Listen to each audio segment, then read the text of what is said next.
వరంగల్ నగరంలోని wills colony police station పరిధిలోని రంగసాయిపేటలో బీహార్కు చెందిన దురిషా అనే వ్యక్తి కూలి పనులు చేసుకుంటూ అద్దె ఇంట్లో ఉంటున్నాడు. ఇదే క్రమంలో బీహార్కు చెందిన తన్వీర్ ఆలం రామన్నపేటలో అద్దె ఇంట్లో ఉంటూ కూలి పనులు చేసుకుంటున్నాడు. ఇద్దరిది ఒకే ప్రాంతం కావడంతో మిత్రులయ్యారు.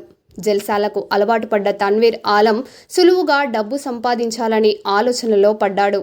ఈ క్రమంలో దురిషా వద్ద కొంత నగదు కనబడడంతో ఆశ పుట్టిన ఆలం మద్యం తాగించి నగదు ఎత్తుకెళ్లేందుకు ప్రయత్నించాడు. దీంతో ప్రతిఘటించిన దురిషాను కత్తితో గొంతు కోసి హత్య చేశాడు. అనంతరం నగదుతో పరారయ్యాడు. కేసు నమోదు చేసుకున్న పోలీసులు ఈరోజు తన్వీర్ ఆలయంలో అరెస్టు చేసి రిమాండ్కు తరలించారు.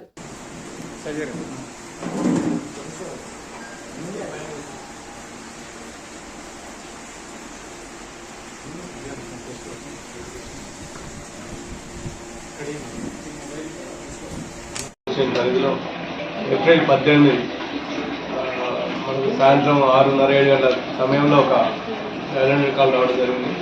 ఇక మురుగజంగాల కాలనీ చమ్ముడిపేటలో ఒక వ్యక్తి రూమ్లో రక్తం మడుగా పడి ఉన్నాడు. ఇమ్మీడియట్లీ మన పోలీసులు స్పందించడానికి వెళ్ళడం జరిగింది. చూసేసరికి అక్కడ వ్యక్తి చనిపోయి ఉన్నారు. దాన్ని ప్రాపర్గా క్రూస్ టీమ్ డాగ్ స్క్వాడ్ అందరినీ పిలిపించి క్రూస్ అన్ని కలెక్ట్ చేసిన తర్వాతకి మనకి అక్కడ మిస్టరీ లాగా ఉంది. అన్నోన్ పర్సన్ ఒక వ్యక్తిని కలిపి చూడని చెప్పేసి కంప్లైంట్ తీసుకొని మన కొడుకు ద్వారా ఎఫ్ఐఆర్ చేయడం జరిగింది. మనకి చేసుకుని తర్వాతకి మనకున్న సమాచారం మేరకు అందుబాటులో ఉన్న CC footage and human intelligence crime team plus SIs అందరూ కలిసి ఒక 2 days 3 days వర్కౌట్ చేసి ఇమ్మీడియట్లీ ఒక వ్యక్తిని పట్టుకోవడం జరిగింది. ఒక తన్వీర్ ఆలం అని చెప్పేసి 25 years ఉంటాయి. సన్ ఆఫ్ షరీఫ్ ఇతన్ని బీహార్ దగ్గర పర్బట్టా తానా ఉంటుంది. సలర్పూర్ విలేజ్ పర్బట్టా తానా ఖగారియా డిస్టిక్ బీహార్ స్టేట్. అక్కడ సంబంధించిన ఈ వ్యక్తి ఏప్రిల్ 18వ తారీఖు మార్నింగ్ 10-10:30కి ఈ ఎవరైతే చనిపోయిన వ్యక్తి దురిషా ఉన్నాడో ఇద్దరు కలిసి ఒక వైన్ షాప్లో మందు తాగుకుంటూ పరిచయం అవుతారు. ఇద్దరు బిహారీలే కావటం వల్ల మాట కలిసి మందు తాగుతాడు. తాగిన తర్వాతకి ఆ తాగే క్రమంలో ఈ ఎవరైతే డిసీజ్డ్ వ్యక్తి ఉన్నాడో ఆ డిసీజ్డ్ దగ్గర ఆ మందు కొనేటప్పుడు కొంత అమౌంట్ ఉంటుంది. 500 notes చూసి ఇతనికి దుర్బుద్ధి కలుగుతుంది. అరే దీంతో తాగి పైసలు తీసుకోవాలి వీళ్ళ దగ్గర నుంచి అనే ఒక ఆలోచనతోటి అతనే ఇతన్ని మనకి మీ రూమ్కి వెళ్దాం మందు అవుదాం అని చెప్పేసి ఎవరైతే చనిపోయిన వ్యక్తిని ఇన్స్టిగేట్ చేసి ఆ రూమ్కి వస్తూ మధ్యలో ఒక వైన్ షాప్లో ఒక క్వార్టర్ కొని మళ్ళీ ఆ రూమ్కి వెళ్ళి తాగుతాడు. తాగిన తర్వాతకి ఆ జేబులో పైసలు ఉన్నాయి తీయాలి ఎట్లయినా అని చెప్పేసి ఆలోచనతో ఇతనే ఎవరైతే ఎక్కించి ఉన్నాడో అతను చెప్తాడు బాగా వేడిగా ఉంది, కొంచెం క్లోత్స్ తీసేసి పై బట్టలు తీసేసి పడుకుందాం అని చెప్పేసి అని చెప్తే వాళ్ళు కూడా తాగిన మైకాలు ఇద్దరు బట్టలు తీసి పడుకుంటారు. అంటే అండర్వేర్ బనీన్ మీద అట్లా పడుకుంటారు.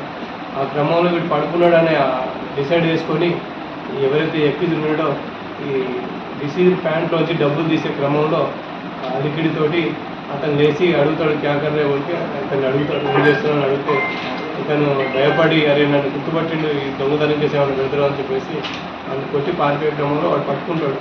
పట్టుకొని ఇతన్ని నా డబ్బులు నాకు అని ఆపే క్రమంలో అతను దగ్గరలో ఉన్న కత్తి తీసుకొని అతని మీద కూర్చొని అతను టీకా కోసి గొంతు మీద ఒక 2-3 సార్లు స్టాబింగ్ ఇంజరీ చేసి ఆ డబ్బులు తీసుకొని కత్తి అక్కడ దగ్గరలో ఉన్న దగ్గర పడేసి పరిగెత్తుకుంటూ మన షమ్ములపేట జంక్షన్కి వచ్చి ఆ నుంచి ఆటో ఎక్కి అందరిపడి దగ్గర దిగి అక్కడి నుంచి ఆ దగ్గరలో అతని రూమ్ ఉంటుంది అక్కడికి వెళ్తాడు.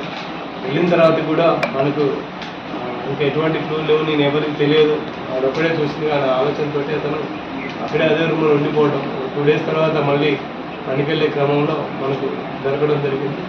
ఆ తర్వాతకి ఈ మన ఫుటేజ్ కానీ రిమైనింగ్ అన్నీ చూస్తూ బీహార్ అడ్డాల మీద అతని గురించి వెతికే క్రమంలో ఒక వ్యక్తి మేస్త్రి అతను గుర్తుపట్టి సరే ఎంతమంది ఆయన పనిచేసేవాడు.